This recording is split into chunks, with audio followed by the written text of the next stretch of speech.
So don't need to try and remember. If I say something like, oh, I've got to try and remember that, don't worry about it because it'll all be captured on here. All right. So you're looking to improve, just generally try and get more effective and a little bit quicker in the water. Okay. And how long have you, would you say you've been swimming kind of fairly regularly? About 2 years. Okay. Yeah. Okay. All right. And what had you done before that? Not a lot, just swimming, just recreation. Just every now and again. Yeah. Yeah. Okay. All right. Well, say you do have a tidy stroke. Now, when I asked you what you think I'm going to say to you, what you were saying was quite right. You know, you kind of not really catching the water as effectively as you could do. What's the other thing? What was the first thing you said? The legs. Yeah. The legs are a little bit. You don't kick a huge amount, but that's not necessarily a problem. They're a little bit lower in the water than, especially as I've got onto length 4, than ideally, because you were quite good on length 1. Length 4, it kind of started to drift down a little bit. That's poor. Well, so those two things are symptoms of the main thing that we need to work with you, which is, well, it's actually two things. The main thing really is your stroke rate. Yeah. Your stroke rate is really low. Okay. So your stroke rate is 50 strokes a minute.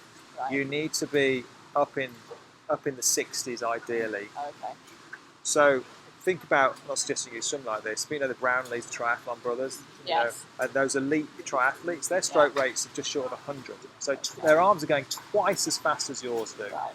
So if you imagine when strokes get too low, too low, they become a little bit ineffective because you just haven't got the frequency of the catch and the pull through the water that you need to maintain that momentum.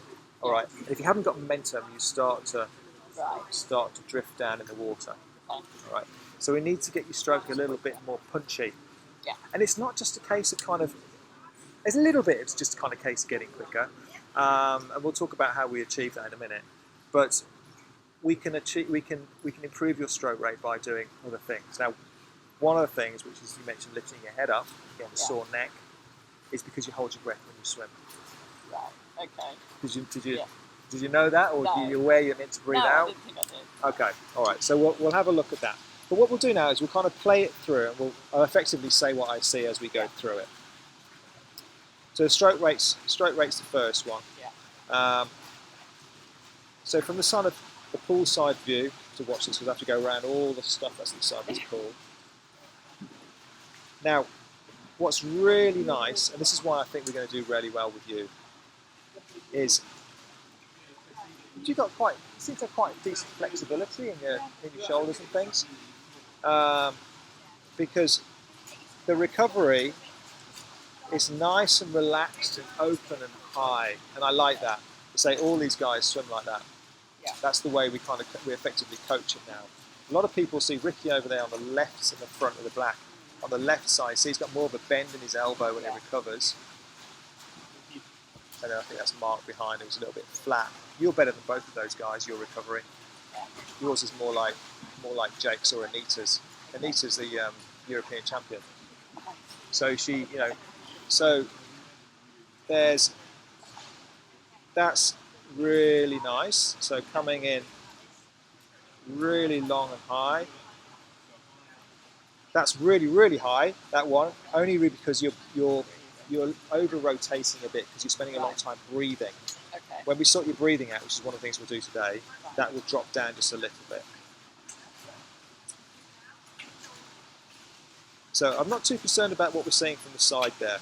What I do want to look at quickly, if we can see it, in fact, we'll just dip underneath the water, see if we can find you underneath the water here. So, and this one's talking about your body position. It's brilliant. Okay. Seriously. Good. Right. Let's see if we've got. No, let's have a look.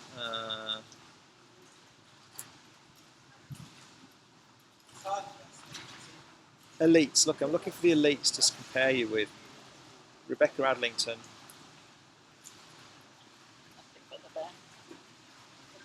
Okay. Okay, it's really good. Really good. A lot of people, especially guys like those two over there, they'd give their left arm to be like that. So that's really good. So we just need to get some traction there. If we can get some traction there, then you'll go. Okay. Okay. I'm not too concerned about your kick. You got nice flexibility. Did you used to dance or something? You used to be or gymnastics or anything. So you've obviously got some natural flexibility. Your foot is completely extended there. That doesn't come naturally normally. It normally means that there's been some kind of training or whatever. I don't know, yoga or something. I don't know. But you say no. Yeah, you've just got it anyway. All right, so.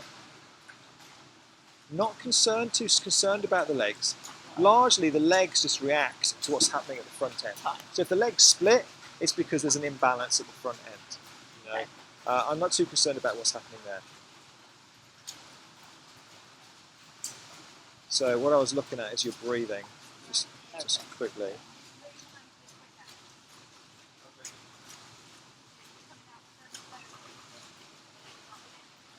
Or lack of it. Yeah, exactly, yeah. I'm waiting for you to breathe out. A little bit trickling out. You're going to breathe either way now, typically. So let's wait until you breathe on this side. You can see their legs, look how low their legs are. Okay.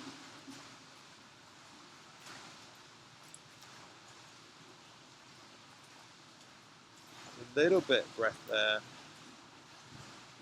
Disappear out of sight. What I'm waiting for is when you breathe to the right. The breathing is really important because you see it all starting to come out there. Yeah. Okay. Getting the breathing right.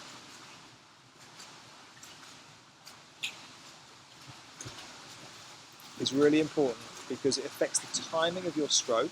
It affects how you feel in the water. Physically, if you've got a chest full of air, then it will make you more buoyant at the front. If you're more buoyant at the front, your legs will drop. Yeah. Okay, so there's a whole load of reasons for making sure you breathe out. It's like any sport, breathing, everything centers around the breathing, the timing of the breathing. Right, so I'm just going to play this then. So it kind of trickles out, and you can just about see it. So what you're actually doing there, rather than breathing in and then breathing out and then taking another breath in, is you're breathing in and then breathing out and in. So you're doing two things. So what happens? Yeah, you spend too much time there. You start to over-rotate because you carry on in that direction, and you lose momentum. It throws you all out of shape. Okay. So we've got to get your breathing out. Through your mouth or your nose? Either really. No, whatever you find easiest to get it out. I normally suggest the mouth just because it's just kind of it's easier because some people are a little bit more restricted through the nose there, but. Now, let's have a look at these arms then. Now, because the timing is the stroke is out a little bit,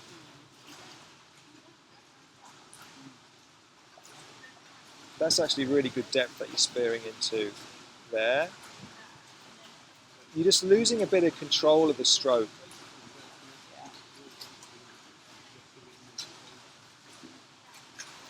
So the arms are pulling through a bit straight. Now, what we have when people have timing issues and the breathing issues with their stroke is what happens underneath the water is going to be affected by fixing the breathing.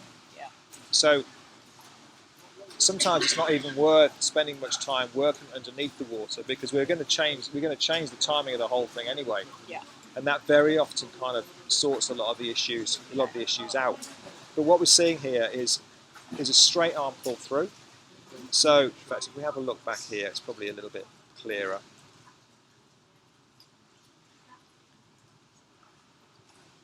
So that's really nice. That's a really nice position to be in. Perfect there. It's just a bit slow. Yeah. It's a little bit slow motion. We need to turn the whole thing up. Okay. I think it's because when we've swum in open water, Yeah.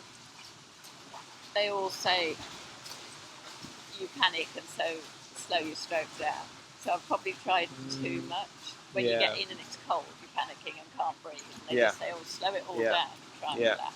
It's really important for you doing open water, and you feel a little bit anxious and that kind of sensation. That makes it really important to breathe out, because what will happen normally is you start to hold your breath even more, maybe get a bit short of breath, and then you really start, especially if you get a mouthful of water at the same time, that can really make you panic. So you've just got to,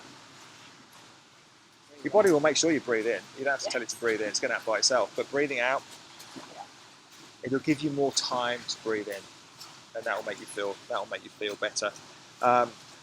But what's happening, I don't want to spend too much time doing this on the kind of the stroke, but you're starting in a really good position here with the hands at the front of the stroke, as they should be. But what's happening is you're kind of just pushing down a little bit. You think about where you're pushing the water, you're pushing down that way. And to propel yourself through the water, you want to pushing it back that way. So you're pushing down, there, down, down. And then maybe not until you get down here, you start to generate a bit of positive pressure. So again, if we go back to Rebecca Adlington again, just so as you can visualise what I'm talking about.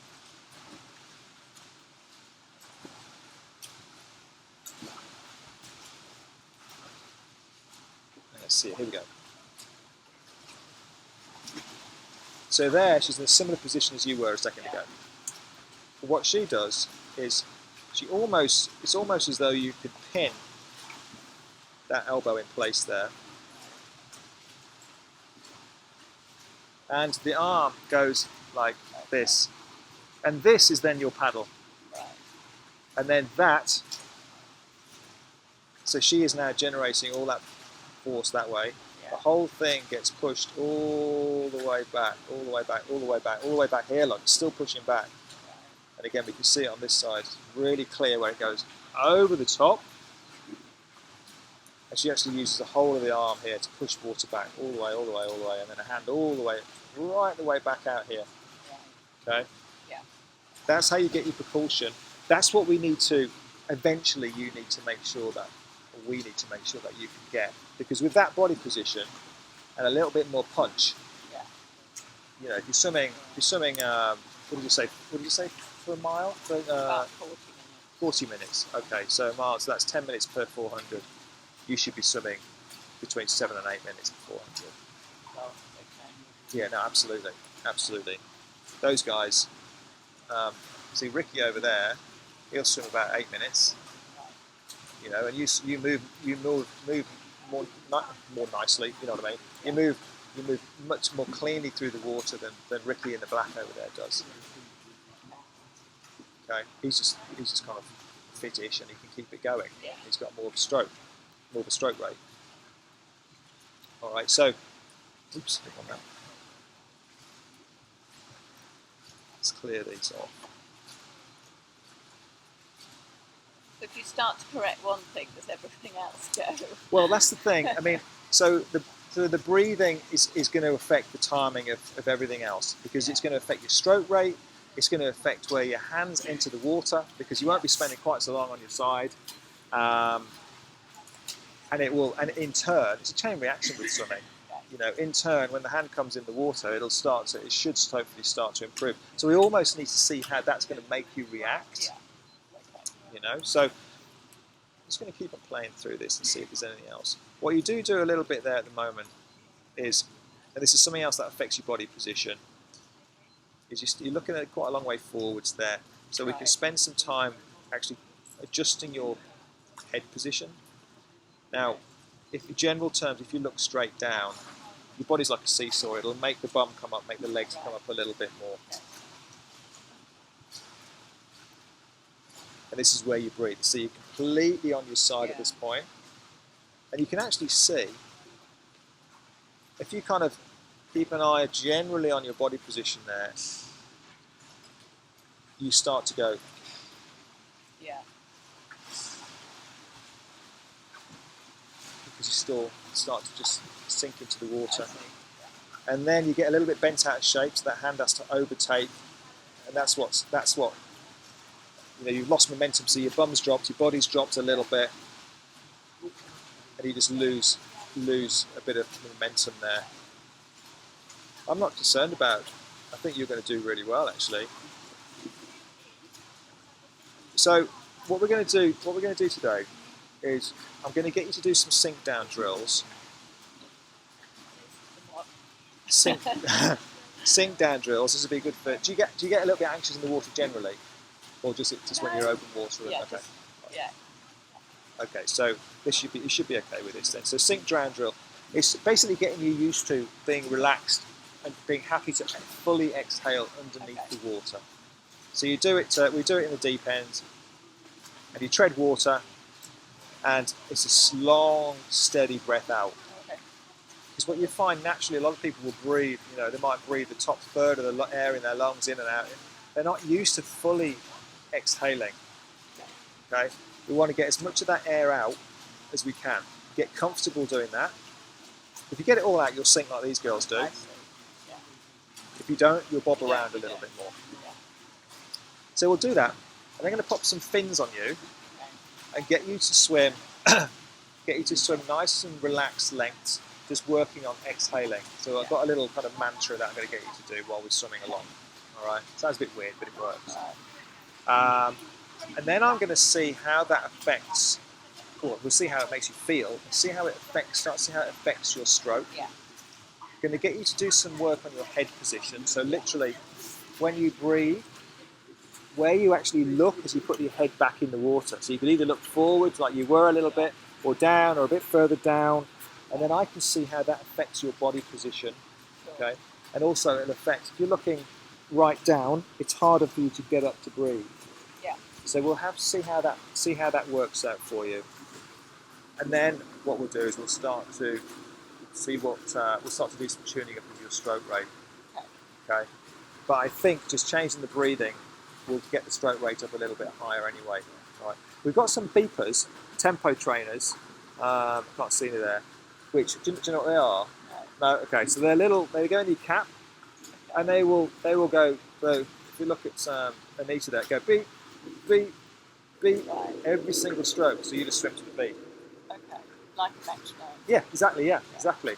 And to a degree, because you didn't know about this, you've probably kind of stuck in a bit of a comfort zone in terms of where your stroke rate needs to be. We need to break you out of that. And the way we do that is by doing lots of shorter, sharper intervals where we just challenge you a little bit on the speed, get you used to going a bit faster. So you might do, I don't know, 20, 25, so 20 single lengths rather than getting in and swimming a mile or half a mile or whatever you do a load of single lengths with quite a bit of rest. And just build it up over time. So you still get your endurance in because you're still swimming for an hour or 40 minutes or whatever, but you're just constructing the sessions differently. Be more interesting as well. Yeah. So I can send you a training plan that you can follow as well. All right. I don't think there's anything else that we need to go through. Okay. We need to go through now. Plenty. All right.